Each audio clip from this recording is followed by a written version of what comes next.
Hello hello, চলে আসলাম ছোট্ট একটা ভিডিও নিয়ে। আসলে দিদির বাড়িতে 2-3 দিন আগে বেড়াতে গিয়েছিলাম, তো সেখানেই ভিডিওটি করা।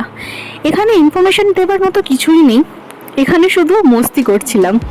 দিদি, আমি, জামাইবাবু আর বাবু সোনা, আমরা সবাই মিলে গঙ্গার যে অনুভব সেটা নিতে গেছিলাম। আসলে সবাই তো জানেন আমি ভীষণ নেচার প্রেমিক, আমি গঙ্গার পাহাড় সমুদ্র এগুলো খুব ভালোবাসি। তাই দিদি বলল, ঘরে বসে আর লাভ নেই, ঘুরে আসি, একবারটা ডু মেরে আসি আমাদের প্রিয় গঙ্গার কাছে। তো সেখানেই গেছিলাম। যখন এই গঙ্গার কাছে গেলাম তখন মনে হলো সত্যি 2 দিন ঘরে বসে বসে ল্যাপটপে কাজ করে যা চোখটা খারাপ হয়েছিল, এই পাখিদেরকে দেখে, এখানে এত সুন্দর মনোরম আবহাওয়া দেখে মনটা পুরো জুড়িয়ে এসেছিল। সেই সময় দূর থেকে যে নৌকোটা এখন আপনারা দেখছেন, ওটা জানেন জোয়ারের টানে ভেসে আসছে।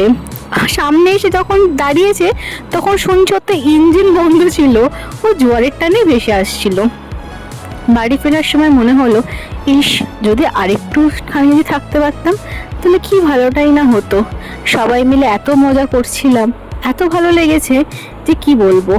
আর আমি এই পাগলামি ভাবে স্কুটি চালাচ্ছি, কারণ জানি না কেন দিদির সাথে থাকলে আমি মন খুলে আমি স্কুটিটা চালাতে পারি।